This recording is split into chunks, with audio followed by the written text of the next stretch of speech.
So if I'm home, I can only have 2 guests over for a barbecue, but if I walk across the road to the park, I can meet 20 of my friends for a barbecue in the local park. And that makes sense? So you can have 50 people at a nightclub or karaoke bar, and only 20 people, including the bride and groom, at a wedding reception, and that makes sense?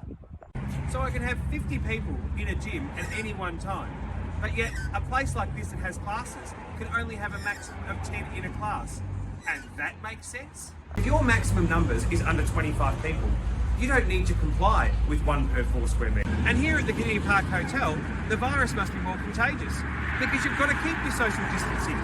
And that makes sense? So university and TAFE students are told to learn from home if you can.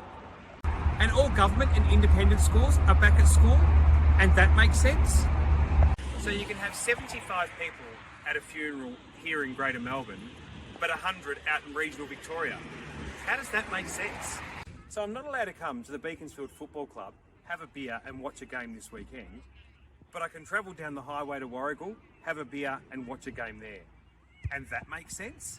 So now you can see why the Labor Party won't release the medical advice that they're using to restrict you from doing what you would normally do, because it simply doesn't make sense.